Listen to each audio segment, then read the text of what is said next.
हा. आपला 5वा अध्याय शेवटचा श्लोक चालू आहे. आज 5वा अध्याय आपला संपून 6वा अध्याय सुरू व्हावा. 5व्या अध्यायातला कर्मसन्यास योगाचा हा 29वा श्लोक आहे. भोक्तारं यज्ञ तपसां सर्वलोकमहेश्वरं सुहृदं सर्वभूतानां ज्ञात्वा मां शांतिमृच्छति. मनपवनाची क्रमोनिया वाट आले व्योमी नीट म्हणोनिया.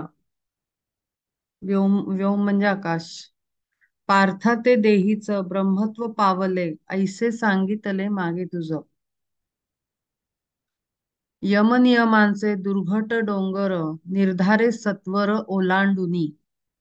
तेवी अभ्यासाचे क्रमोनी सागर पार्था पैल पार पातले ते.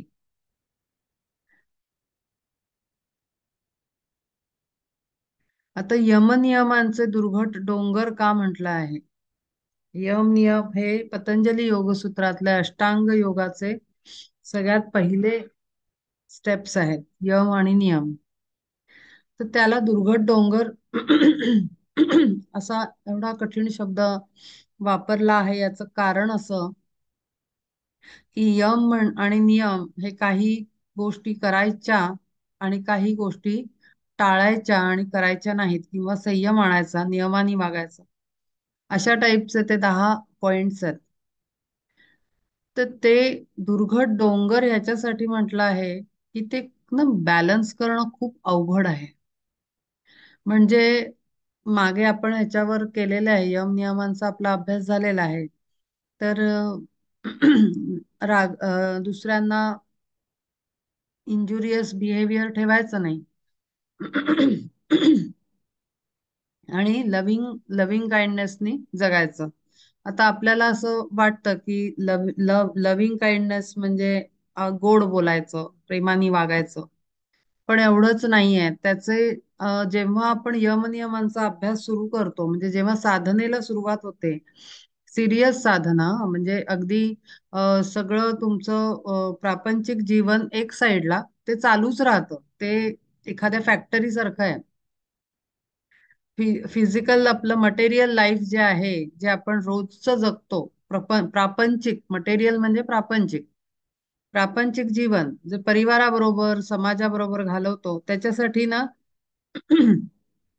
इंटेलेक्च्युअली खूप काही तिथे एनर्जी लावावी नाही लागत मला, म्हणजे माणसाला. पण स्पिरिच्युअल पाथवर खूप मोठ्या मोठ्या टेस्ट्स होतात, म्हणजे एक्झाम्स. आणि ती ती खरी जास्त अवघड पाथ आहे तो. आणि तिथे एफर्ट टाकायला आवश्यकता असते. मटेरियल आणि प्रापंचिक जीवनामध्ये कुठलेही एफर्ट टाकायची जरूरत नाही. म्हणजे कसं एकदम स्टिरिओ टाईप आहे. मशीनमध्ये जसं फॅक्टरी असेल, जर समजा काही वस्तू बनवण्याची, तर ते रॉ मटेरियल पासून मशिनरी लावलेली असते, एकामागे एक एकामागे असे लाईननी त्याची अरेंजमेंट असते.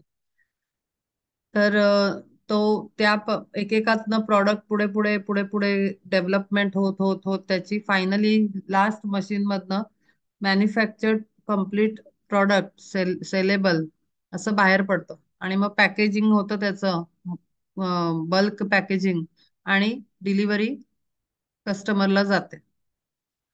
तर अशा पद्धतीनं ते होतं. आणि अगदी असंच रॉ मटेरियल फक्त आवश्यक आहे. बिझनेस म्हणजे कुठल्याही फॅक्टरीसाठी रॉ मटेरियल महत्वाचं आहे. रॉ मटेरियल चांगलं आणणं हे फॅक्टरी मॅन्युफॅक्चररचं काम आहे, की त्याने चांगला कच्चा माल घेऊन यायचा.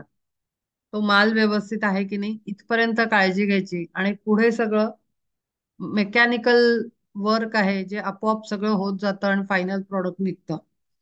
तसंच आपलं रॉ मटेरियल महत्वाचं आहे. आणि ते रॉ मटेरियल काय आहे? संस्कार. स्त्री आणि पुरुषावर लहानपणी जन्माला आल्यापासनं मुलगा आणि मुलगी, आणि मग पुढे ते पुरुष आणि स्त्री होतात मोठे होऊन. तर ते त्या ह्याच्यामध्ये ते रॉ मटेरियल चांगलं मिळतंय का, हे महत्वाचं आहे. म्हणजे काय तर त्यांचे संस्कार चांगले होत आहेत का, त्यांची संगोपन चांगलं होत आहे का, त्यांचे विचारांना, बुद्धीला, ज्ञानाला उत्तम दिशा मिळते का, शरीराला, कर्माला, ते रॉ मटेरियल महत्वाचं आहे.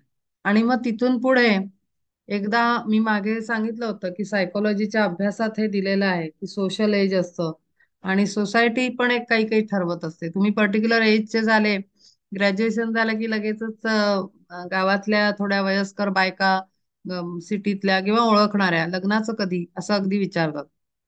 म्हणजे काय, ते सगळं ठरलेलं आहे. ते तुमची इच्छा असो नसो, ते प्रश्न येतातच समोर आणि ते समोर समोर जावं लागतं त्याला.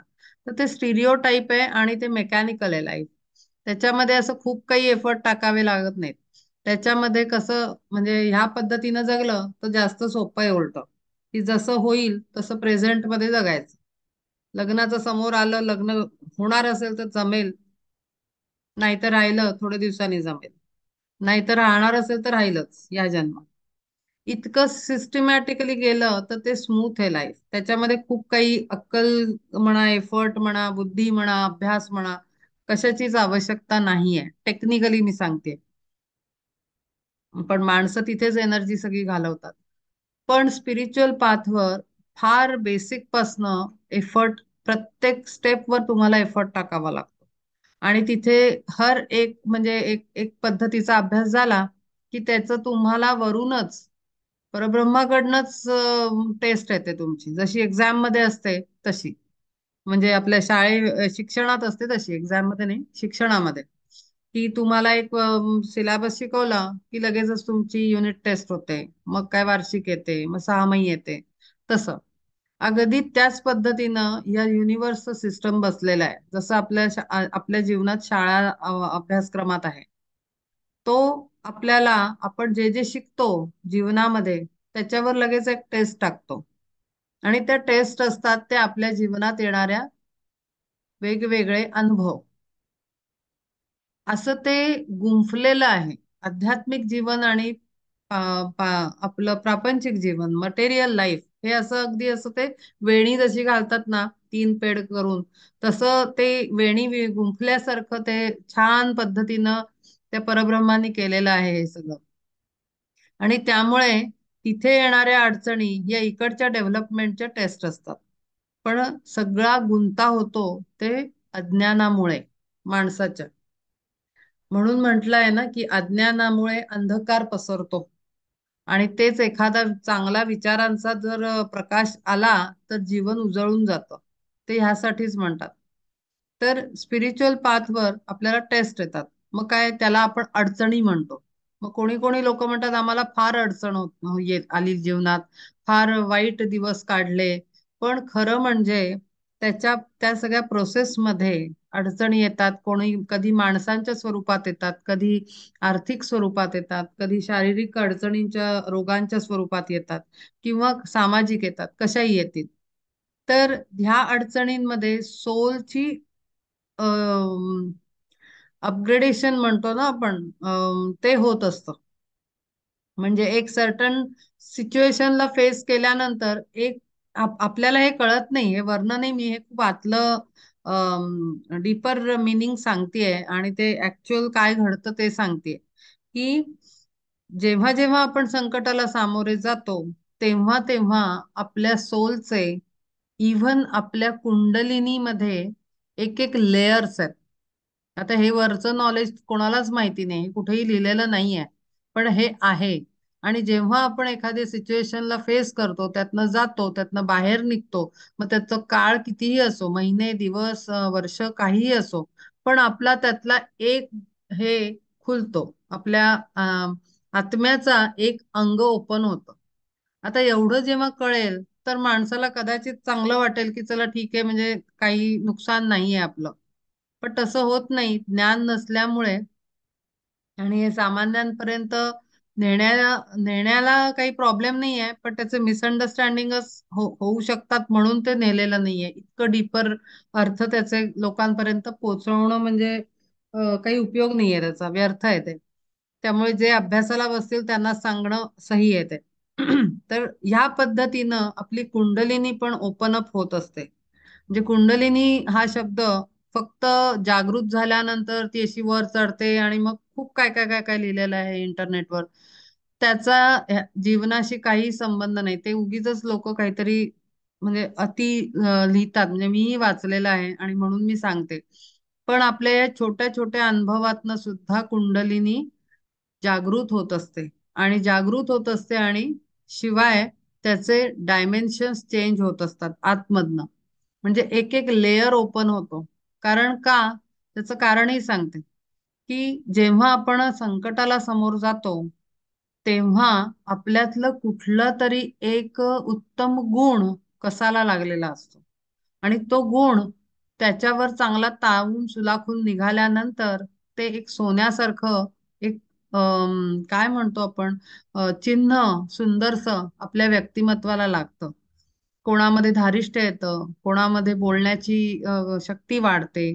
म्हणजे समोरच्याला उत्तर काही लोकांना नाही देता येत उत्तर, पण असं काहीतरी संकट येतं की तिथे बोलावंच लागतं, व्यक्त व्हावंच लागतं. कोणाकोणाला फिजिकल स्ट्रेंथ, कोणाकोणाला inner strength, mental strength, emotional strength, ह्या सगळ्या डायमेन्शन्स आपल्या ओपन होतात. आणि ते जसं सैनिकाला जसं सैन्यात लढाईमध्ये एखादं शौर्य दाखवल्यानंतर एक चिन्ह लागतं ना खांद्यावर, तसं आपल्या लागत असतं खरं सांगायचं तर. पण आपण त्याला संकट संकट संकट संकट म्हणून इतकं त्याला हे करतो जीवनामध्ये की ते म्हणजे असं काळी रात्रच जणू काही अडचणी आलेल्या. आणि फार आपण स्वतःच कौतुक करतो की हो बाई मी फार एवढ्या ह्याच्यातनं गेलो किंवा गेले या पद्धतीनं. म्हणजे काहीतरी भलतच जगत असतो. ऍक्च्युअल फॅक्ट्स वेगळ्या आणि जीवन कुठेतरी माणसाचं तिसरीकडेच चाललेलं असतं. आणि स्वतःला कुरवाळून दुसऱ्यांना कुरवाळून ओवाळून ओवाळून फार त्याचं गांभीर्य उगीचच अवडंबर बनवतात अडचणींचं. त्या यायच्याच. या टेस्ट आल्याशिवाय आत्मा प्रगल्भ कसा होईल, पुढे कसा जाईल, शिकेल कसा? कारण त्याचं अल्टिमेट काम तेच आहे. तो काय आपल्या मर्जीनं नाही राहते देहबुद्धीच्या. आणि म्हणून साठी या अडचणी येतात आणि त्यातनं आपल्या कुंडलिनीचे एक एक लेयर ओपन होत असतात आणि आपल्याला एक एक काय म्हणतात पद्मश्री सारखे चिन्ह आपल्या व्यक्तिमत्वाला आणि आत्म्याला चढत असतात त्या. तर अशा पद्धतीनं हा प्रवास होतो आणि म्हणून त्याला दुर्घट डोंगर म्हटलेलं आहे. कारण हे यम नियम पाळताना आपल्याला बऱ्याच गोष्टींना मुरड घालावी लागते. डोंगर चढताना काय करावं लागतं? कधी आपण धडपडतो, मग आपल्या लक्षात येतं की अरे ह्या पद्धतीचे दगड आले तर सांभाळायचं. मग आपण पुढे पावलं व्यवस्थित टाकतो.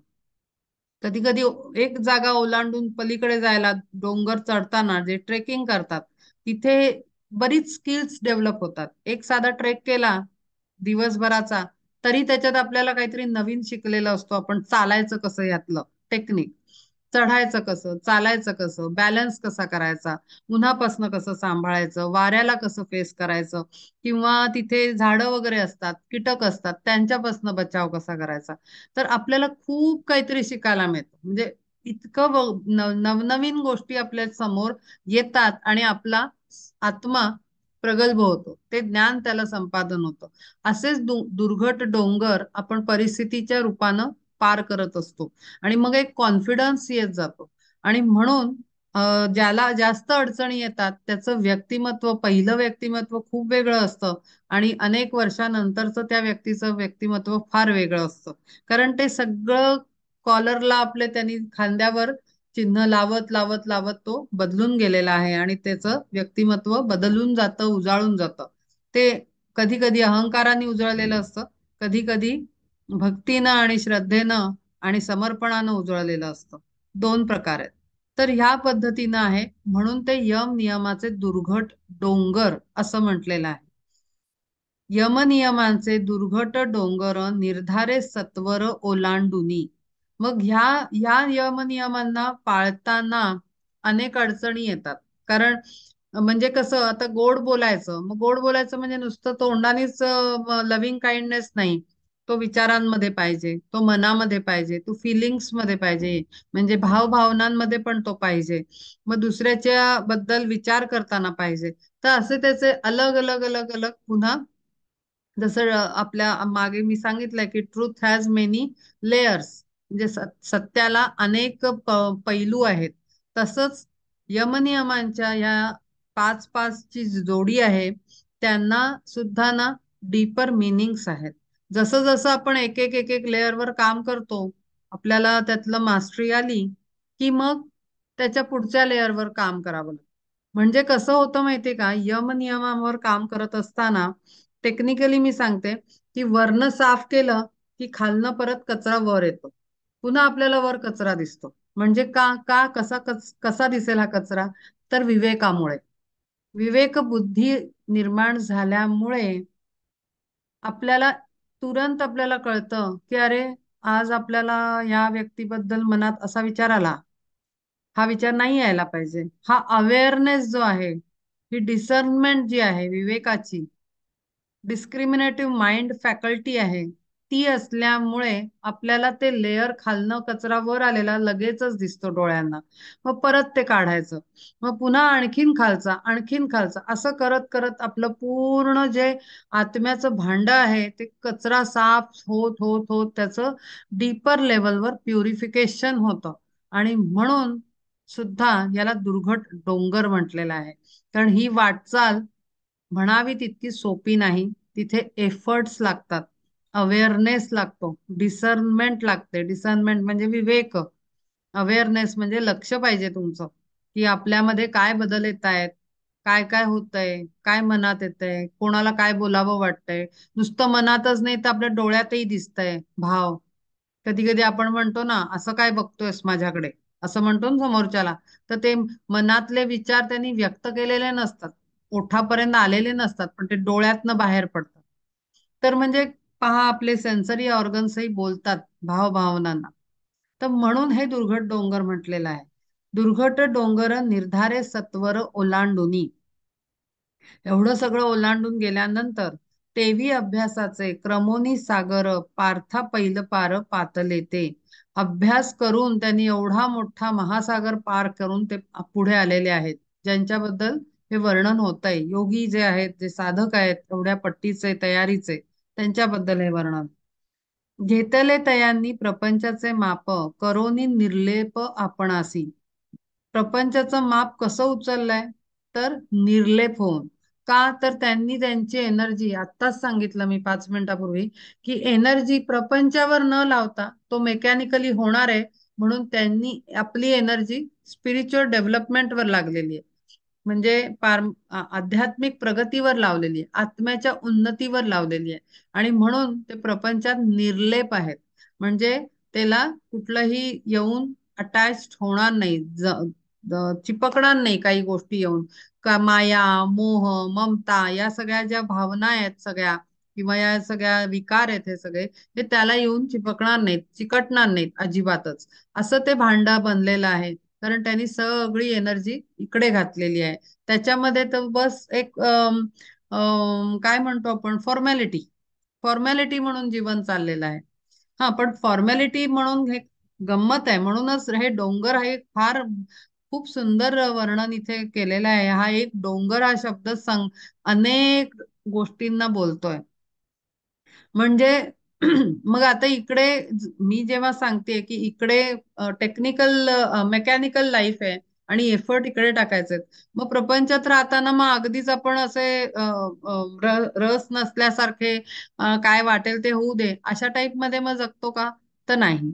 मग तिथेही आपल्याला निर्णय घ्यायचे आहेत, माया द्यायची आहे, आपल्या परिवाराला प्रेम द्यायचं आहे, प्रेमाने सगळ्यांना बांधून ठेवायचं आहे. तर इथे सगळे ते यम नियमचं ऍप्लिकेशन होत असतं. म्हणजे इकडचं ऍप्लिकेशन स्पिरिच्युअल मधलं मटेरियल लाईफ मधलं मध्ये, आणि मटेरियल लाईफ मधलं स्पिरिच्युअल लाईफ मध्ये, असं ना वाईस वर्सा असं ऍप्लिकेशन होत राहतं. म्हणजे इकडचं ज्ञान इकडे वापरायचं, इकडचं ज्ञान तिकडे वापरायचं. इतकं सुंदर ते असं गुंफलेलं आहे खरं तर जीवन. आणि म्हणून दोन्ही सायमल्टेनियसली जातात. कधीही प्रपंच सोडून मी संन्यास घेऊन परमार्थ करतो ते पॉसिबल नाही. आणि पूर्णच प्रपंचच करतो ते सुद्धा चांगलं नाही, अत्यंत विषासमान आहे ते. त्यामुळे दोन्ही सोबतच चाललं पाहिजे आणि तेच उत्तम अमृत आहे, असं सांगितलेलं आहे सगळ्यांनी. मग परब्रह्म स्वरूप जे साच ओनिया तेच राहिले ते. मग असे जे असतात, जे अभ्यास इकडे करतात, एफर्ट स्पिरिच्युअल पाथवर टाकतात, अध्यात्मावर, आणि त्याचं मोजमाप ट्रायल्स कुठे घेतात? तर फॅमिली सोबत. मला लव्हिंग काइंडनेस जमलाय का?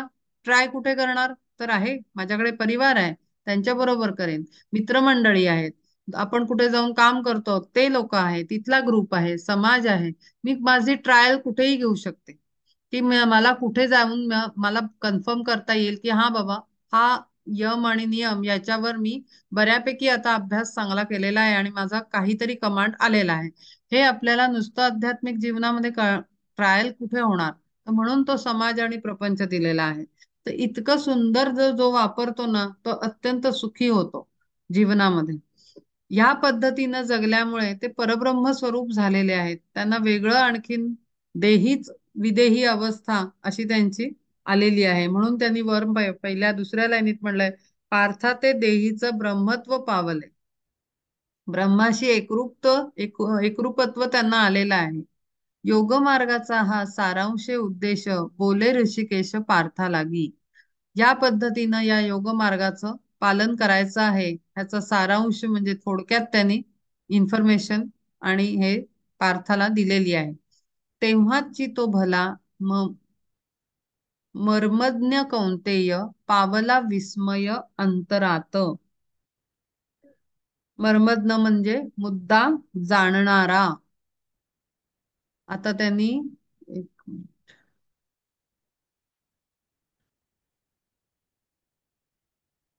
हम्म तेव्हाची तो भला मर्मज्ञ कौंतेय पावला विस्मय अंतरात. त्याला आतमध्ये काहीतरी विचार निर्माण झाला पार्थाला. जाणोनी ते कृष्णे पार्थ मनोगत, मग तो सस्मित काय बोले. म्हणे पार्था येथे ऐकोनी ही मात, काय तुझे चित्त आनंदले. तव तो अर्जुन म्हणे देवा भला, माझा ओळखीला मनोभाव. कसं काय ओळखलं? माझ्या मनात काहीतरी विचार आला. आता तो परमात्मा श्रीकृष्ण आहे, त्याला प्रत्येकाच्या मनातलं कळतं. मग सख्याच्या मनातलं कसं नाही कळणार? त्याला कळलं. तुम्ही परचित्त जाणत्यांचे राजे, आधीची सहजे जाणत असा. तुम्हाला सगळं सहज कळतंय. करोनी विचार पुसावे जे काही, तेची तुम्ही पाही ओळखिले. तरी आता जे का बोलिले संक्षिप्त, विवरोनी स्पष्ट सांगावे ते. खोल पाण्यातून दुर्घट पोहणे, पाय उताराने जाणे सोपे. ज्ञान मार्गाहून तैसा सोपा भला, तुम्ही दर्शविला योग मार्ग. आम्हा दुर्बळांसी येथे लागे वेळ, तरी ते येईल सुखो साहे, सुखे साहो. म्हणून या आता एक वेळ देवा, पडताळा घ्यावा तयाचाची. आता ते म्हणतायत की माझ्या मनातलं बरोबर ओळखलं, की हा खूप छान सोपा मार्ग सांगितला. कारण काय? सोपा मार्ग कसा सांगितलाय? तर प्रपंचाला सोडायचं नाहीये, प्रपंचात राहूनच योग मार्गाने पुढे जायचंय असं सांगितल्याबरोबर त्याला ते सोपं वाटतंय. कारण आहेच आहे सोपा.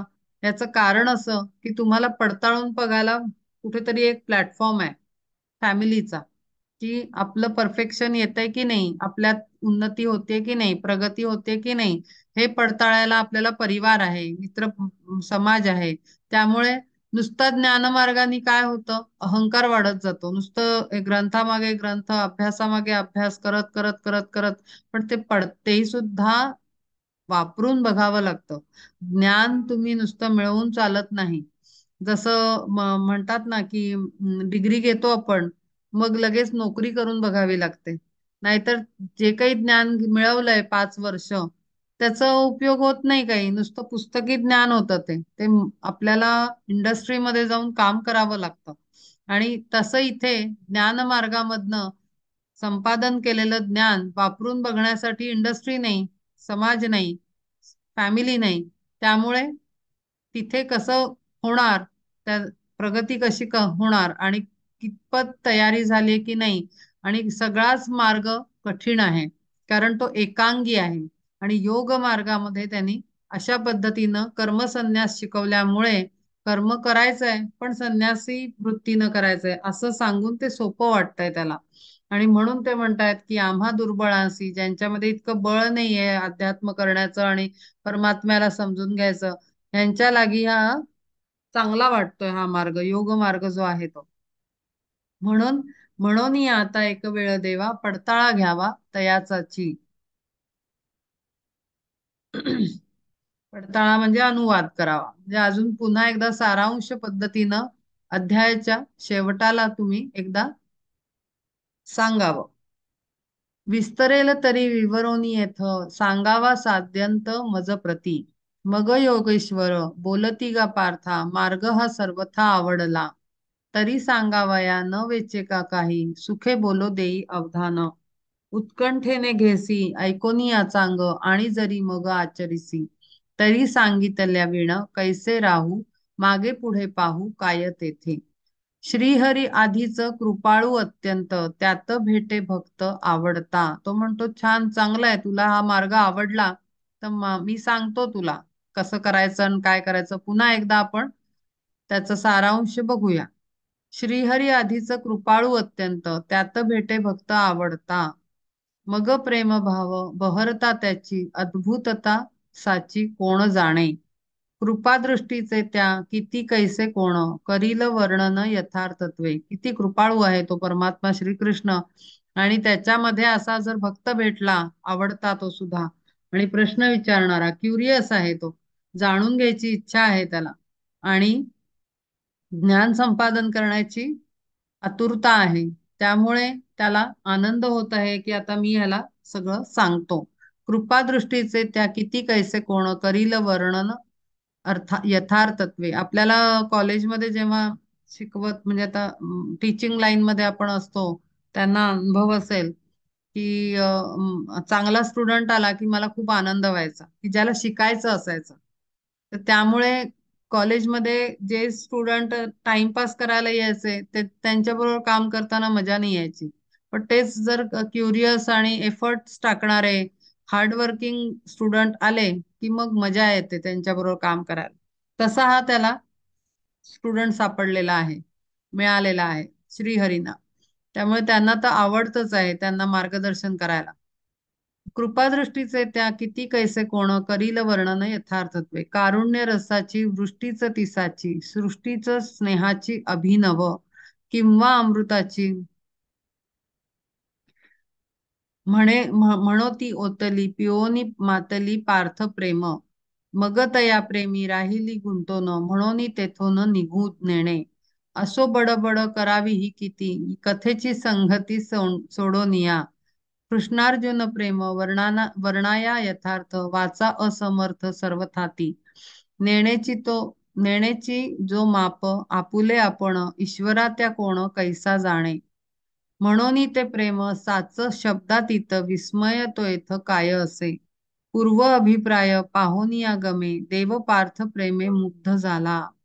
त्याच्यात मोहात पडलेला आहे देव आणि पार्थाच्या, की किती काय नातं आहे, आणि त्याचीच कौतुक सगळं इथे शेवटच्या ह्याच्यात केलेलं आहे त्यांच्या नात्याचं. की तो बलात्कारे म्हणे बापा पार्था, ऐक जे जे आता सांगेन मी. बोले बोधे तुझे चित्त, प्रकारे जैसे, कौतुके ते तैसे निवेदिन. तरी कवणा ते नाव देती योग, काय उपयोग तयाचा तो. किंवा आचराया कोणा अधिकार, सर्वथा साचार असे येथे. ऐसे जे जे काही असे येथे उक्त, सांगेन समस्त तेथे आता. तरी सावधान ऐक सविस्तर, बोले योगेश्वर पार्था लागी. पार्थ सख्यत्वाचा न होता वियोग, सांगेल जो योग ऋषिकेश. तोची भाग पुढे स्पष्ट करूसाचा, दास निवृत्तीचा म्हणे ऐसे. आता तुला मी या पूर्ण योग योग का नाव दिलं आहे याला, आणि काय पद्धतीनं करायचं आहे, आणि तुला का सोपा वाटला आहे, आणि तो कशा पद्धतीनं साकारायचा आहे, हे सगळं मी तुला व्यवस्थित सांगतो, असं श्रीकृष्ण परमात्मा म्हणतो आहे सख्याला. आणि ते सांगणार कुठे, तर आता 6व्या अध्यायात ते सांगितलं जाणार आहे. 6वा अध्याय आहे ध्यान योग. ह्याच्यामध्ये पूर्ण अष्टांग योग समजावून सांगितलेला आहे, अगदी सुंदर वर्णन करून. प्रत्येक स्टेप त्यांनी श्वास कसा घ्यायचा, त्याच्यात किती प्रकार असतात, काय प्रकार आहेत, ते कसे घ्यायचे, किती वेळा घ्यायचे, साधना कशी करायची, आपलं आसन कसं पाहिजे, अगदी व्यवस्थित सगळी पूर्ण तयारी ते करून घेतात आणि त्यांना पूर्ण ध्यान योगामध्ये पूर्ण ते वर्णन करून त्यांनी त्याला समजावून सांगितलेलं आहे. इति श्री स्वामी स्वरूपानंद विरचित श्रीमत अभंग ज्ञानेश्वरी पंचमोध्याय. हरये नमः, हरये नमः, हरये नमः. श्री कृष्णार्पणमस्तु. आपला इथे 5वा अध्याय संपलेला आहे. आपल्याला काही डिस्कस करायचं आहे का?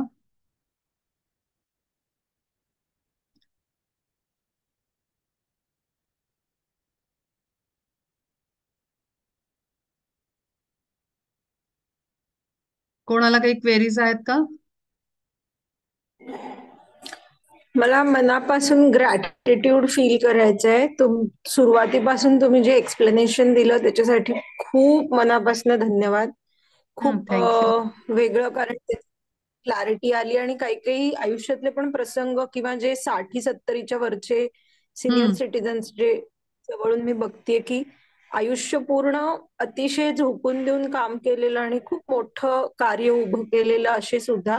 पण हम्म. हा जर अवेअर किंवा हे ज्ञान त्याला म्हणजे त्याच्या बरोबरीने नसेल तर हम्म. जशी मोठमोठाली झाडं एखाद्या वादळात उन्मळून पडतात आणि आपल्याला बघूनही आश्चर्य वाटतं की इतकं मोठं झाड कसं काय उन्मळून पडलं. हम्म. तर मला असं म्हणजे मनापासून ते सगळं ऐकत असताना असं वाटत होतं की केवळ ईश्वरी कृपा आहे की हे आपल्यापर्यंत पोचतंय. हम्म. त्यामुळे थँक्यू सो मच. त्या गुरूंचे धन्यवाद की त्यांनी हा योग आणला. मलाही खूप छान वाटतंय. कुंडलिनीची पण हा, बोल. ऐकू येत आहे का? हा, हा. ते कदाचित हा नेटवर्कचा प्रॉब्लेम. हा सर. कुंडलिनी बद्दल तेच मला मगाशी जाणवण्या इतपत तीव्र भावना अशी झाली हम्म. की आपण खूप काय काय ऐकलेलं असतं. हम्म. त्याचं थिअरिटिकली आपल्याला कळतं की हे काहीतरी बाबा खूप पॉवरफुल गोष्ट आहे वगैरे. पण हम्म. मगाशी तुझ्या बोलण्यामध्ये त्याच्याबद्दल ओघाओघानी पण खूप डीप मध्ये जाऊन तू ते सांगितलंस ते खूप टचिंग होतं. हम्म. की जशी ती एक एक पाकळी उमलावी तशी ती हम्म. उमलत जाते. त्याच्यासाठी काही असं खूप वेगळं तुम्ही हे करायचं असतं असं नाही. नाही. तर हम्म. तुमच्या जी डे टू डे टेस्ट तुम्ही देत असता हम्म. म्हणजे स्पिरिच्युअली घेतल्या जातात हम्म. त्याच्यात देखील ती हळूहळू ओपन होत असते. हे हम्म. मगाशी जे तुझं खूप हो. डीप होतं ते आणि योगायोगाने आलं आणि खूप टचिंग होतं, मस्त होतं एकदम. हम्म.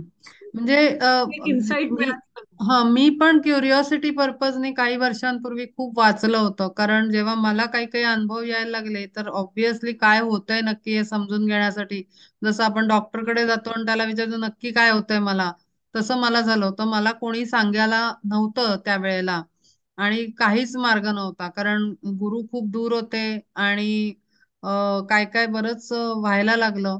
आणि नंतर तर ते गेलेच त्याच दरम्यान गुरु माझे. आणि त्यामुळे मला खूप प्रश्न निर्माण व्हायचे की काय चालू आहे, काय चालू आहे, काय चालू आहे. तर तेव्हा मी वाचायची तर ते भयंकर सगळं काहीतरी असायचं. पण मला आतून मी सांगते म्हणजे की कसे गुरु आपल्या सोबत असतात, म्हणून मी प्रत्येक वेळेला सांगते की कधीही असं समजायचं नाही की मला गुरु नाहीत किंवा समोर नाहीत, हे कधीच समजायचं नाही. तर आता माझ्या बरोबर असं झालं की असे वेगळे अनुभव यायला लागले, कारण कुंडलिनी योगाचं प्रॉपर थेरॉटिकल प्रॅक्टिस विदाउट गुरु माझी करून घ्यायला सुरुवात करून घेतली त्यांनी 2017ला. आणि म्हणजे अक्षरशः सकाळी 3:30 वाजता मी उठून, कुठला फोर्स होता आतनं मला माहिती नाही, पण 3:30ला उठून मी तो अगदी ती कोणती वेळ असते ती पहाटेची ब्रह्ममुहूर्त वगैरे गाठून मी अगदी बसायची. मला आज आश्चर्य वाटतं की कोणता फोर्स मला करवत होता, ते मलाच आश्चर्य वाटतं. म्हणजे मी काही अशी डेस्परेट वगैरे तर बिलकुलच नाहीये. आपलं पान जसं पाण्यात पडतं ना, मी तशी फ्लो होत असते. मला ठरवून मी काहीच लाईफमध्ये शिक्षण घेण्या व्यतिरिक्त मी काही नाही केलं. तर ते खूप पॅशनेटली केलं फाईन आर्टचं. पण ना गंमत म्हणजे ते करायला आणि सगळं असं समोर नॉलेज पण समोर आलं माझ्या की काय कुठून कळणार कुंडलिनी योग काय असतो. तर तो मी करायला सुरुवात केली आणि त्याच्यात सांगितल्याप्रमाणे काय गायडन्स हातून येत होता, काय इनर स्ट्रेंथ होती, इनर पॉवर होती, ती मलाच आश्चर्य वाटतं की कसं काय मी ब्लाइंडली सगळं फॉलो केलं. म्हणजे एखाद्या ट्रान्स मध्ये असल्यासारखीच अवस्था की तुम्ही अगदी विश्वासाने पूर्ण करताय सगळं.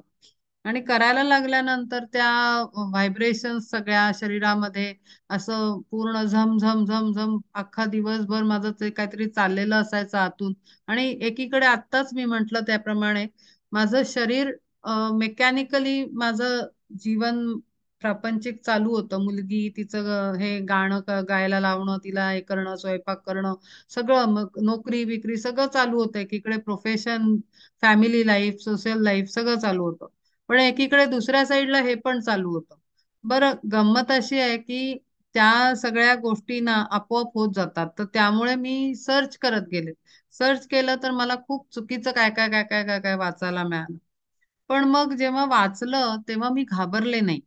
कारण मला आतून एक आवाज असं सांगत होता की आपण स्वतः करायला काही जायचं नाही. म्हणजे मी काही कुठल्या चक्रावर कॉन्सन्ट्रेट कर, ध्यान कर, मी हे असले काहीही प्रकार केले नाहीयेत. आणि माझं सतत हे असायचं की गुरु काय सांगतायत, पुढचं काय संदेश येतोय, पुढे काय आपल्याला हिंट येतेय, ह्या पद्धतीनं आपण करत जायचं. आणि त्या सगळ्या प्रोसेसमध्ये माझ्या लक्षात आलं की जे खूप काहीतरी लिहिलेलं असतं, म्हणजे फॉरेनच्या लोकांनी पण खूप काय काय लिहिलेलं आहे, इंडियात पण उगाचच युट्यूब चॅनल आणि हेन तेन खूप काहीतरी पसरवलेलं आहे. तर कदाचित त्या लोकांना तसे अनुभव येत असतील, मी नाही म्हणते की ते खोटं असेल. पण ते अघोरी प्रकार केल्यानी होतात. म्हणजे तुम्ही जर तसले एक्सपेरिमेंट केले तर मग रिझल्ट तर येणारच आहे. ती शक्ती आहे, तिच्याशी खेळून चालणार नाही. ती काही विजेचा करंट आहे तो. तर आपण जसं तिथे खांबाला चिपकायला जात नाही, मोठा हे लावलेला असतो डेंजर म्हणून त्याच्यावर खून केलेली असते, तसं आहे ते. तुम्हाला पण खेळायला गेलात तर मग तो बसणार आहे झटका. अशी ती कुंडलिनी शक्ती आहे. पण जर आपण जेन्युइनली अगदी शांत प्रकारे आणि अगदी विश्वासाने की एक शक्ती मला गाईड करते एवढी पक्की श्रद्धा ठेवून जर आपण हळूहळू करायला सुरुवात केलं तर तिथे ती शक्ती तेवढीच सुंदररित्या आपल्याला सपोर्ट करते. कारण ती जीवनशक्ती आहे आपल्या शरीरातली. म्हणजे मागच्या वेळेला सेशन मध्ये मी सांगितलं होतं की येन आणि यांग आपला चायनीज एक सिम्बॉल आहे. एक अर्धा काळा आहे आणि अर्धा पांढरा आहे. तो मी हवं तर आपल्या मेसेज ह्याच्यावर शेअर करीन. तो एक चायनीज सिम्बॉल आहे. तो त्या पांडा मूवी मध्ये दाखवलेला आहे त्यांनी, असं तो बॉल करून तो थ्रो करतो वगैरे. तर ती यिन आणि यांग म्हणजे काय, तर मस्क्युलाईन एनर्जी आणि फेमिनाईन एनर्जी. तर ही मस्क्युलाईन आणि फेमिनाईन एनर्जी प्रत्येकामध्ये असते. म्हणजे मी पुरुष किंवा मी स्त्री असं म्हटलं, मी जर स्त्री आहे तर असं मी म्हणू शकत नाही की मी पूर्णपणे स्त्री आहे, माझ्यात पुरुषत्व नाही. तर आपल्यात पुरुषाची पण एनर्जी असते स्त्रीमध्ये आणि स्त्रीची तर असतेच. तशीच पुरुषामध्ये पण स्त्रीची एनर्जी पण असते आणि पुरुषाची पण असते. आता ते कुठे दिसतात आणि रिफ्लेक्ट होतात त्या वेगळ्या वेगळ्या डायमेन्शनवर आहे. मुख्य म्हणजे आपल्या सिस्टम मध्ये आत्मा हा पुरुष आहे आणि त्याला उत्तम पुरुष म्हटलेला आहे. आणि ते आता 15व्या अध्यायात त्याचा उल्लेख येतो. तर आत्मा हा पुरुष आहे आणि कुंडलिनी शक्ती ही जी जीवशक्ती आहे ती आहे स्त्री, फेमिनाईन एनर्जी. तर ती पार्वती आणि शंकर महादेव हे असे आपल्या प्रत्येकाच्या जीवाच्या शरीरात आहेत. आणि ती मस्क्युलाईन एनर्जी आणि फेमिनाईन एनर्जी हे दोन्ही बॅलन्स होणं खूप आवश्यक आहे. म्हणजे हे सांगितलं मी ह्याचं म्हणजे आत्म्याची उन्नती आणि तिची चढ, ते तेवढं दोन्ही सायमल्टेनियसली झालं पाहिजे. त्याच्याबरोबर आपल्या वृत्ती, आपला स्वभाव, त्याच्यातही मस्क्युलाईन फेमिनाईन असतं. आता त्याच्यामध्ये आपण पुरुषांमध्ये बघतो आपण की एखादा पुरुष प्रेमळ असतो, त्याच्यामध्ये काळजी घेण्याची वृत्ती असते, काइंडनेस असतो, दुसऱ्याचा विचार करण्याची, ही ही जी टेंडन्सीज आणि ह्या ज्या क्वालिटीज आहेत या फिमेलच्या आहेत, या स्त्री लक्षणं आहेत. मग अशी स्त्री लक्षणं, मृदू स्वभाव, दुसऱ्याचा विचार करणं, क्रिएटिव्हिटी, ह्या सगळ्या फेमिनिझमच्या गोष्टी आहेत. या फेमिनाईन फॅकल्टीज सगळ्या पुरुषांमध्ये पण असतात. आणि पुरुषांसारखं धारिष्ट्य, धैर्य, समोर जाणं एखाद्या सिच्युएशनला, हे जे सगळं आहे, नाहीतर डिटर्मिनेशन, विल पॉवर, हे सगळं पुरुषत्वाचे गुण आहेत. ते स्त्रियांमध्ये पण आपल्याला दिसतात. तर हे असं कॉम्बिनेशन प्रत्येक जीवामध्ये असतं. आणि ह्या फेमिनाईन आणि मस्क्युलाईन या दोन एनर्जीजना स्पिरिच्युअलिटी मध्ये बॅलन्स करावं लागतं. हे चक्रांमध्ये पण येतं खूप डीपर लेवलवर, हे आपल्या यम नियमांमध्ये पण येतं. आणि आपलं आपण सगळं म्हणजे वागताना, बोलताना, mental body, physical body, emotional body, या सगळ्यामध्ये या दोन एनर्जीज खूप सुंदररित्या काम करतात. आणि हाच तो डीपर लेवलचा अभ्यास आहे जो इथे खूप करावा लागतो. आणि तेच जर कम्पेअर केला, आता तुम्हालाही विचार केला तर सेशन संपल्यानंतर 2 मिनिटं जर 5 मिनिटं वेळ दिला, तर लक्षात येईल की हो, प्रपंच करायला काही फारसं लागत नाही. म्हणजे शिक्षण घ्यायचं, शिक्षण घेतलं की लग्न होतं, लग्न झालं की मुलं होतात, मुलं झालं की ते सांभाळून मोठे करायचे. इतकं म्हणजे ते मशीन मध्ये घातल्यासारखं आहे. तिथे असं खूप एफर्ट नाही टाकावा लागत. पण इकडे मात्र प्रचंड एफर्ट टाकावा लागतो. आणि त्यामुळे इकडच्या एफर्टमुळे आपलं प्रापंचिक जीवन अत्यंत सुखाचं आणि सुंदर होतं. जसं आता वृषाली म्हणाली की खूप काय काय केलेले ग्रेट लोक असतात, पण ते असे उखडले जातात एखाद्या सिच्युएशन मध्ये किंवा एखाद्या संकटाने. का तर त्यांचे रूट्स जे आहेत, त्याचं ग्राउंडिंग प्रॉपर झालेलं नाहीये. आपले रूट 15व्या अध्यायात येईल की ऊर्ध्व काय म्हटलंय त्यांनी, मधशाखा, तो जो श्लोक आहे पहिलाच 15व्या श्लोकाचा, 15व्या, ऊर्ध्वमुखम. हा, ऊर्ध्व मूल मदशाखा. तर ऊर्ध्व मूल का, तर ते आपले मुळ जे आहेत आत्म्याची, ती परमात्म्यात रुटिंग त्याचं झालेलं असतं. आणि म्हणून आपण खाली फ्लरिश होऊ शकतो. आपण, आपल्याला फळं, पानं, फुलं भरपूर येऊ शकतात. तसं आपलं रुटिंग प्रॉपर पाहिजे स्पिरिच्युअल एनर्जी मध्ये, तेव्हा आपलं इकडचं लाईफ चांगलं जाऊ शकतं.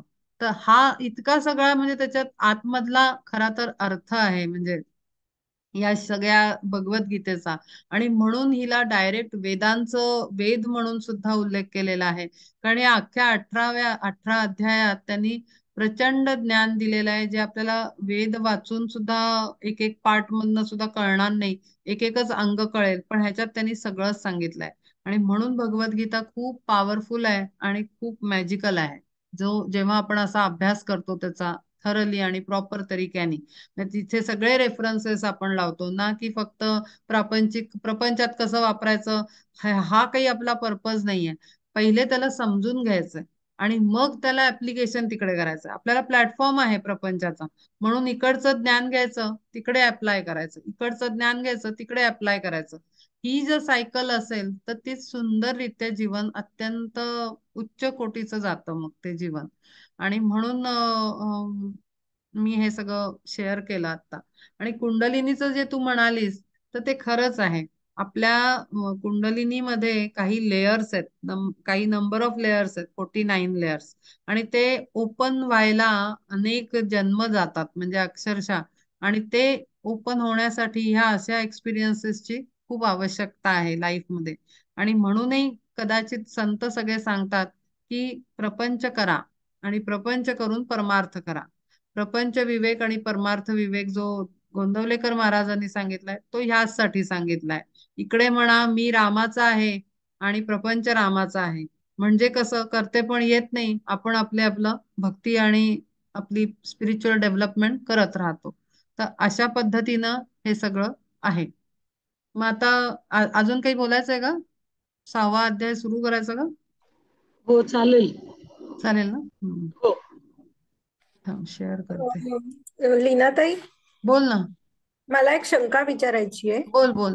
की आज आता हा कुंडलिनीचा विषय निघालाय म्हणून, हा. अ, की मुला म्हणजे सहस्त्राधार चक्र हे क्राऊन चक्र जे ते स्पिरिच्युअलिटी किंवा आध्यात्मिक याच्यासाठी महत्वाचं मानलं जातं. मला याविषयी फार काही ज्ञान नाहीये या नाही, विषयाविषयी. हरकत नाही, असं बोलू पण नको, ज्ञान नाहीये असं कधी बोलायचं नाही.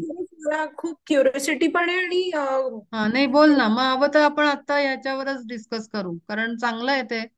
जेवढं ज्ञान सगळ्यांना आपल्याला मिळेल. राईट.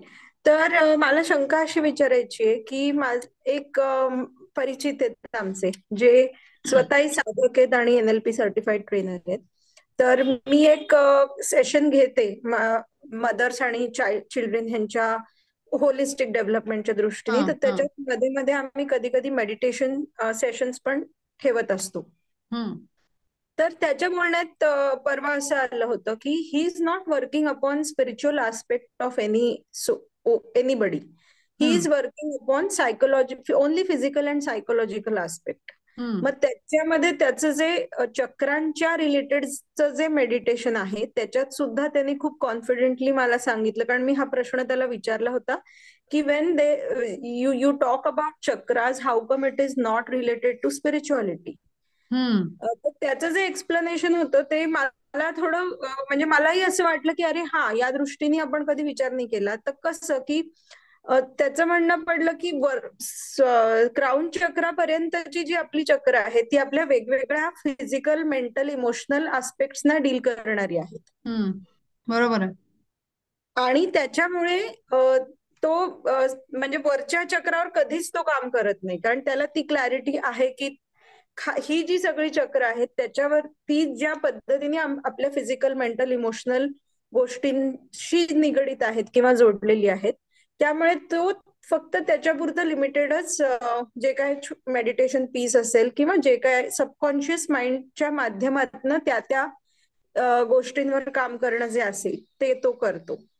सो मग मला असं म्हणजे मनात एक थॉट येऊन गेला की फॉरेन कंट्रीजमध्ये जे मेडिकल सायन्स मध्ये आपल्या या ऋषीमुनींच्या ज्ञानाला अजून कदाचित एव्हिडन्सेसच्या ह्याच्यामध्ये तितकं महत्व म्हणा किंवा काय म्हणूया आपण, ऍक्सेप्टन्स म्हणूयात, ऍक्सेप्टन्स तेवढा आलेला नसेल चक्र, कुंडलिनी या गोष्टींना, किंवा कोणाला, सायकोलॉजी, आपल्याला की फॉरेन फॉरेन कंट्रीज मध्ये? एकूणच medical science. Medical medical science. Science. Okay okay, medical science. हा. हा, म्हणजे आज सामान्य माणसांना ह्याच्याविषयी ते फारसं काही बोलत नाहीत किंवा बरीचशी लोक मान्यही नाही करत, कारण काही गोष्टी या फक्त अनुभूतीच्या त्यातल्या असल्यामुळे ते वेगळा, म्हणजे तो विषय सगळा वेगळा होऊन जातो.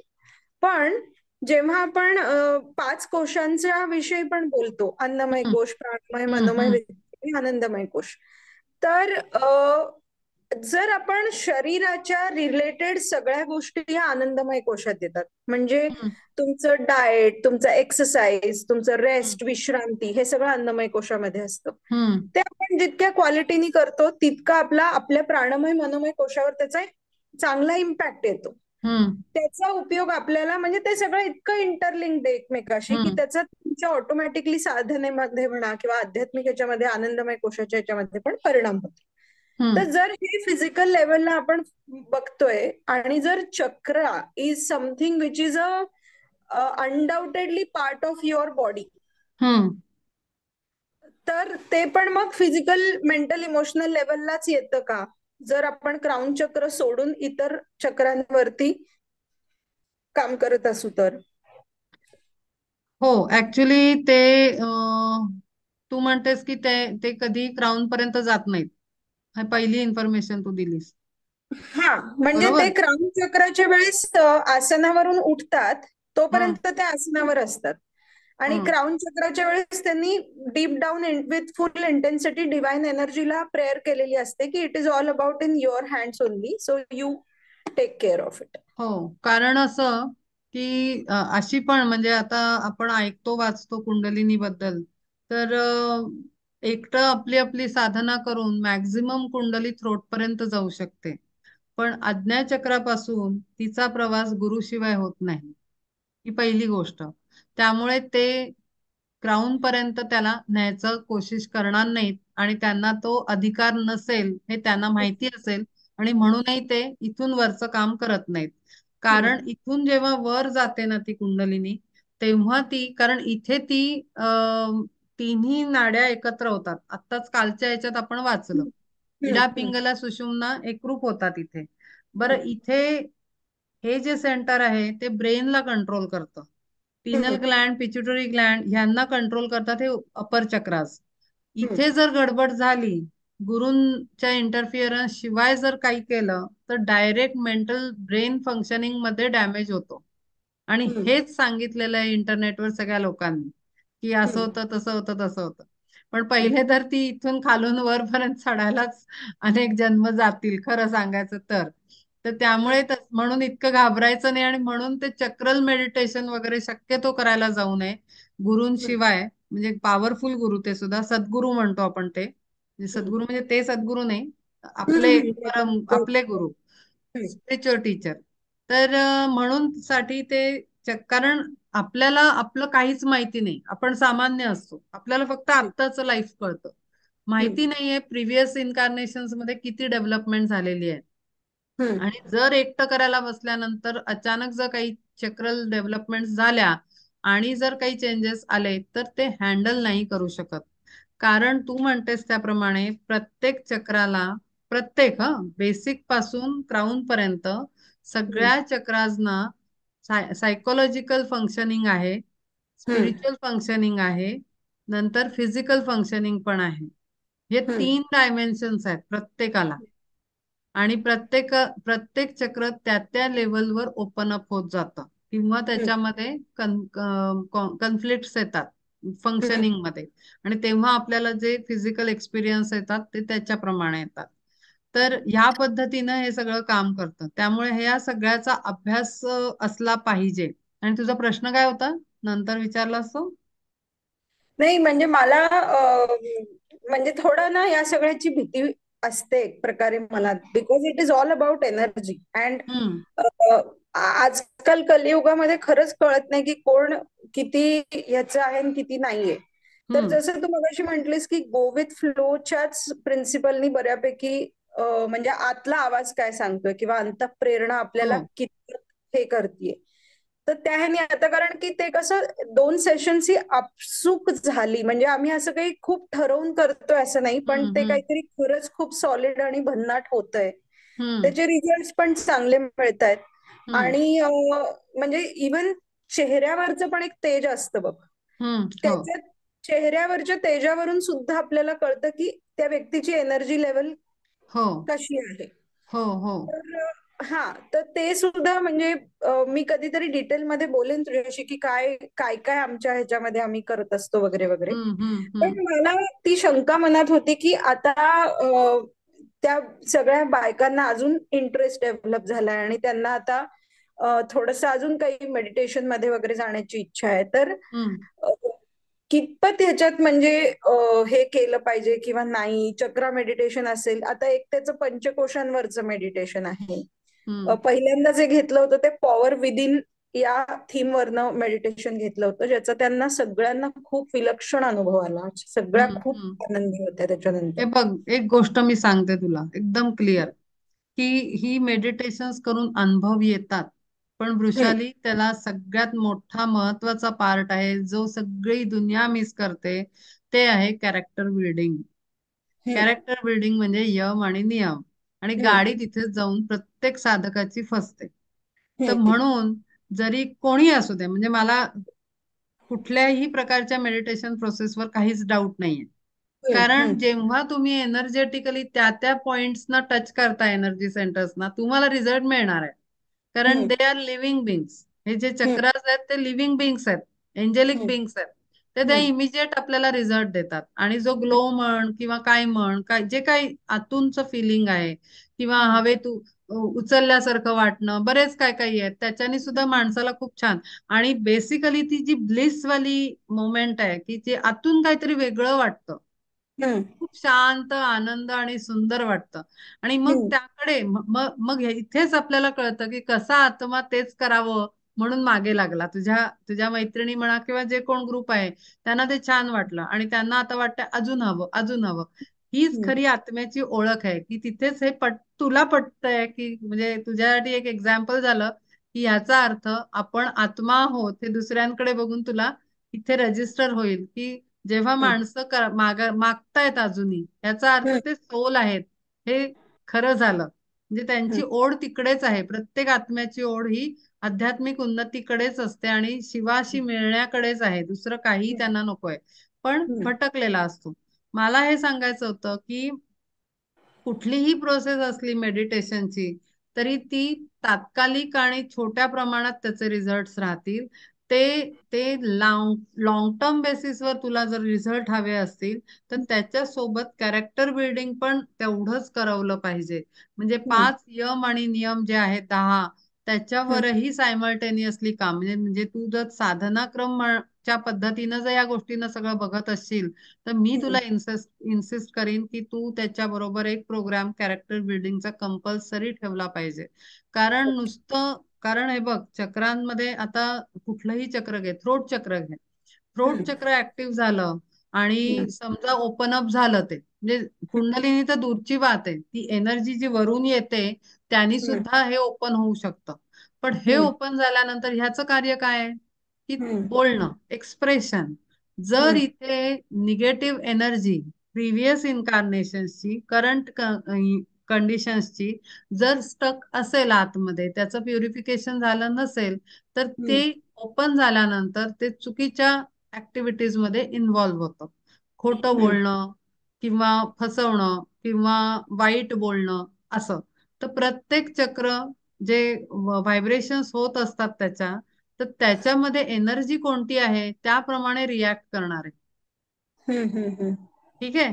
तर म्हणून कॅरेक्टर बिल्डिंग खूप आवश्यक आहे. मग चांगले संस्कार करून म्हणजे काय की सत्य बोललं पाहिजे, गोड बोललं पाहिजे, प्रेमाने बोललं पाहिजे, विचार चांगले केले पाहिजेत. आज्ञाचक्र त्याला डिरेक्शन देणारे आहे. तर ते ह्या सगळ्या, म्हणून ही चक्रांची डेव्हलपमेंट सायमल्टेनियसली यम नियम हे सगळं एकातेक एकातेक गुंफून असं झालं पाहिजे. आणि हम्म, कॅरेक्टर बिल्डिंग शिवाय कुठलाही स्पिरिच्युअल पाथ फेल आहे. म्हणजे एका सर्टन टाइम नंतर हे जे कम्फर्ट वाटणं किंवा हा जो पीसफुल ब्लिसफुल स्टेट येणं, पण हा टेम्पररी राहतो. जेव्हा हम्म, आपण परत फॅमिलीमध्ये जातो, म्हणजे तुझं 4 दिवसाचं सेशन ठेवलं कुठेतरी नेऊन त्यांना, त्यांना 4 दिवस खूप छान, इव्हन आपल्याला पण होतं, छान वाटतं. घरी आल्यावर वाटतं अरे जंगलात आलो का काय, म्हणजे हम्म, सगळे हिंस्त्र जनावर सगळे फॅमिली मेंबर्स, आणि मग तिथे घरी परीक्षा लागते. तर त्यामुळे घरी येऊन पण ते टिकलं पाहिजे, या लॉंग टर्म बेसिसवर विचार केला पाहिजे नेहमी साधकांनी, की मला ही परमनंट कंडिशन अनुभवाला आली पाहिजे. आणि त्यासाठी काय करायचं, तर त्यासाठी कॅरेक्टर बिल्डिंग फार जास्त आवश्यक आहे. आणि म्हणूनच आपल्या समोर असे एक्झाम्पल आहेत आजच्या जगातल्या संतांचे की ते पडले खाली, अक्षरशः दांडकन आपटले. का तर त्याच्यामध्ये कॅरेक्टर बिल्डिंग नाही. आसाराम बापू घे किंवा अशा केसेस घे ज्याच्यामध्ये ते सगळी कदाचित झालेली असेल उन्नती, पण आता जेव्हा आपली कुंडलिनी जेव्हा वर चढते तेव्हा बेसिक पासून सुरुवात होते. मुलाधाराला जेव्हा ती टच करेल तेव्हा मुलाधाराचे काय आहे, स्केलेटल मस्क्युलर सिस्टम आपलं त्याला कंट्रोल करते. मग जर आपली डर्टी एनर्जी जर त्याच्यात असेल तर आपल्याला तसले काहीतरी प्रॉब्लेम्स, हेल्थ इश्यूज क्रिएट होतात. किंवा प्रॉस्पेरिटी सेंटर आहे, बेसिक सेंटर, मूलाधार, मूळ आधार येतो जीवनाचा, हम्म, प्रॉस्पेरिटी सेंटर. मग तिथे काही आपल्याला प्रॉब्लेम्स येऊ शकतात जर निगेटिव्ह एनर्जी त्यात स्टक झाली आहे का. मग ही हम्म, ठरवणार कोण आहे की नाही, तर ते बघावं लागेल की त्याच्यामध्ये काय एनर्जी आहे त्या चक्रामध्ये, कितपत हम्म, ते क्लीन आहे, त्याचं प्युरिफिकेशन कसं करणार. त्याच्यानंतर ती जेव्हा सेक्स चक्राकडे वर चढते अजून थोडी, जर रेग्युलर प्रॅक्टिस असेल तर ती, आणि असंही नाहीये हा की ह्याच्यामध्ये ती अशी सिस्टमॅटिकली एक एक चक्रच करते. ती कधी कधी ढापकन वर चढते, कधी खाली येते, कधी मध्येच असं, म्हणजे त्याचं काही रेग्युलर हे नाही आहे की हम्म. ती स्टेप बाय स्टेपच जाईल. ती कशी पण सिक्वेन्स कुठल्याही, असा नाही. हा, म्हणजे जिथलं चक्राची कंडिशन जी असेल त्याप्रमाणे ती जाऊन झपकन तिथे जाऊन टच होते. जर हम्म, सेक्सला टच झाली आणि जर तुमचं स्पिरिच्युअल, तुमचे थॉट्स क्लीन नसतील सेक्स रिलेटेड, म्हणजे दोन्ही टाइप्स आहेत, ओव्हर एक्सेसिव्ह आणि बिलकुलच अवॉइड करण्याचे, असे जर दोन्ही जर असतील तर ते चुकीचे आहेत. आणि त्यामुळे बॅलन्स नसल्यामुळे ती गडबड करते. मग बिहेवियर चेंज येतो आणि म्हणून ती केस झाली किंवा अशा केसेस होतात, किंवा डांबून ठेवतात लोकांना किंवा काय जे काही वाईट जे घडतात गोष्टी, तर त्या त्यामुळे होतात, कारण त्या एनर्जीला वर कंट्रोल नाही, का तर कॅरेक्टर बिल्डिंग झालेलं नाहीये. त्या पहिले तर इंद्रियांना, दश इंद्रियांना काबूत ठेवलेला नाहीये. आणि म्हणून त्यांनी इथे सगळं सांगितलंय की 10 इंद्रियांना कसं कंट्रोलमध्ये करायचं, किती आवश्यक आहे त्यांना कंट्रोलमध्ये करणं. म्हणजे हे सगळं एकत्र आहे. आणि मग असं बघितल्यावर तुलाही लक्षात येईल की फार कठीण पाठ आहे या, आणि खूप अवघड आहे. कारण सगळीकडे बॅलन्स कसा आपण ठेवणार हा सगळ्यात मोठा भाग आहे. आणि म्हणून मारून मुटकून काहीच करायचं नाहीये, इंद्रियांना शिक्षा नाही करायची, पण त्यांना हळूहळू हळू अवेअरनेस द्यायचा आहे की थोडं खाल्ल्यानंतर शांत झालं पाहिजे. जसं आपण लहान मुलांना सांगतो ना, एक लाडू, आज एकच लाडू मिळणार, असं आपण सांगतो की नाही. आपण त्यांना चुप्प करतो, तसं आपल्या इंद्रियांना पण करता आलं पाहिजे की नाही, आता आज आता एवढंच, किंवा काही दिवसांनंतर मिळेल, असं असं सांगता आलं पाहिजे प्रत्येक इंद्रियाला आपल्याला. तर असं करून करून करून संयम आणून मग कॅरेक्टर बिल्डिंग म्हणजे यम नियम त्याच्या बरोबर सायमल्टेनियसली ऍप्लिकेशन झालं तर त्याचं बरोबर तुला सांगड होते. आणि मग सोबत मध्ये साधना, प्राणायामाने नाडी शुद्धी होते. प्राणायाम खूप आवश्यक आहे. आणि त्या इंटेन्शननी करायला पाहिजे. नुसता म्हणजे जर एखादा माणूस म्हणला मी गेली 15 वर्ष प्राणायाम करतोय, आणि मग जर त्यांनी काही करायला घेतलं, तर ती गॅरंटी काय आहे की काय थॉट, प्राणायाम करताना पण तुमचं इंटेन्शन तुम्ही काय टाकताय, कुठली बॉडी क्लिअर व्हायची ते म्हणजे त्याच्यामध्ये पण आहे. जेव्हा पोटाच्या म्हणजे कपालभातीचा जो प्राणायाम आहे तो लोअर चक्राजना क्लीन करतो. जो अनुलोम विलोम आहे तो अपर चक्राजना क्लीन करतो, हेड एरिया क्लीन करतो. तर असं आहे त्याच्यामध्ये सुद्धा. तर हे सगळं इतका अभ्यास आहे त्याच्यामध्ये. तर ते हळूहळू अंडरस्टँडिंगने जेव्हा आपण करत जातो, तेव्हा त्या गोष्टी एक एक एक एक एक एक आपलेही अंडरस्टँडिंग डेव्हलप होऊन होऊन होऊन आपण तिथे पुढे पुढे पुढे सरकत असतो.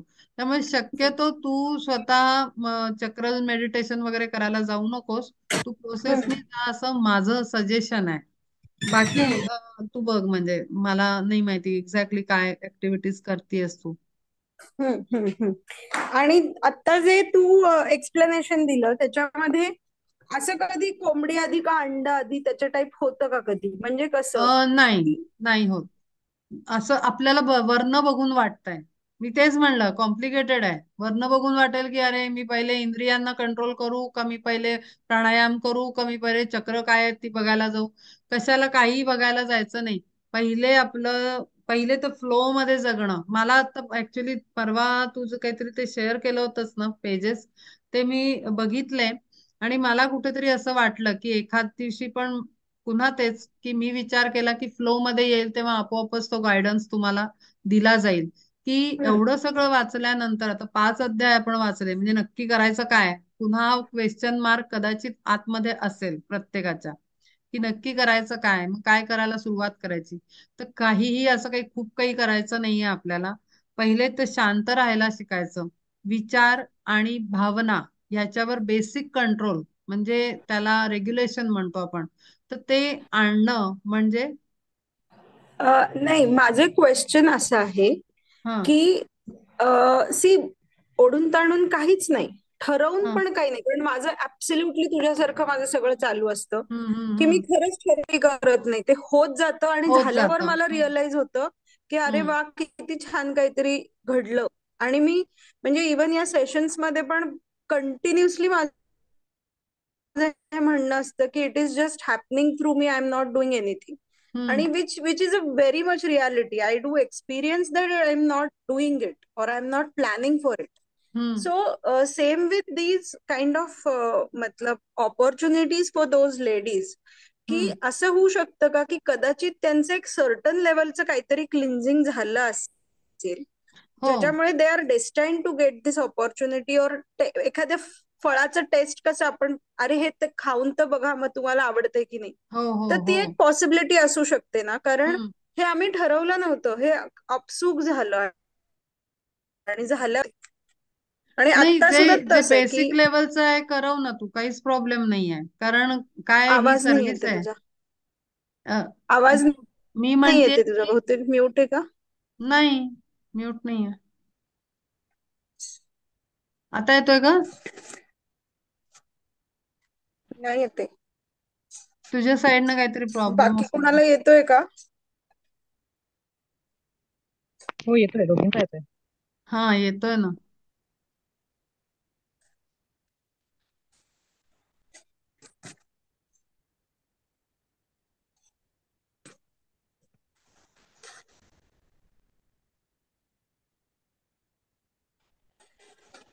येतोय का तुला आवाज आता?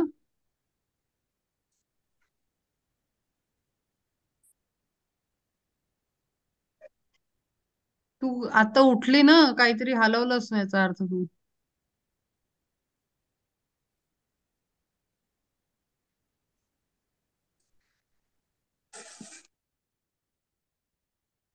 आता येतोय?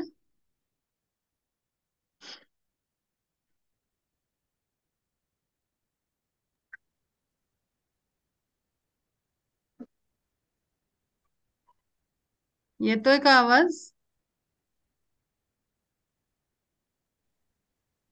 मला येतोय तुझा आवाज लीना. हो ना, तिलाच नाही जाते, माहिती नाही काय झालं. ती मध्येच उठली काहीतरी घ्यायला, त्याच्यात बहुतेक डिस्टर्ब झालं तिचं. तिचा वृषाली तुमचा पण म्यूट झालाय. नाही पण ती बोलतेय कुठे?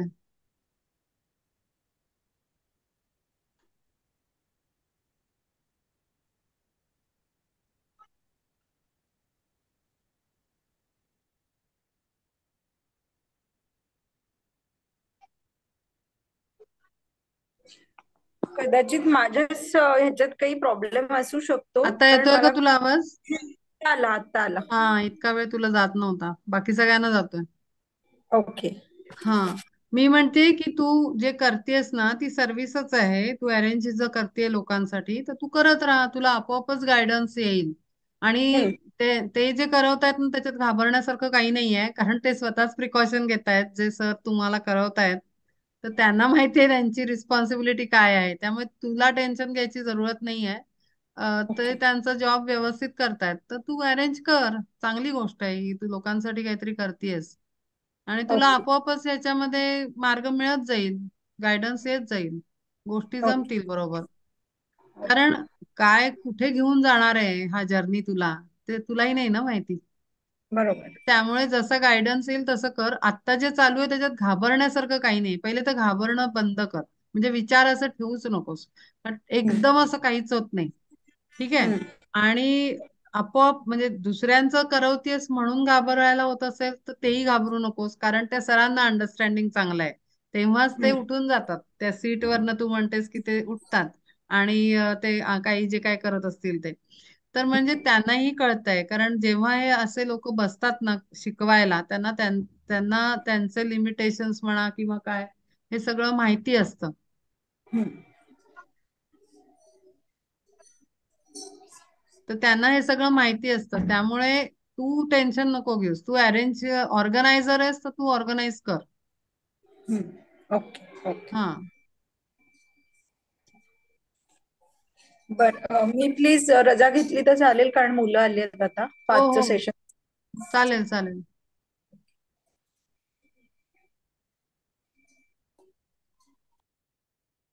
आपणही थांबायचं आहे का? हो आपण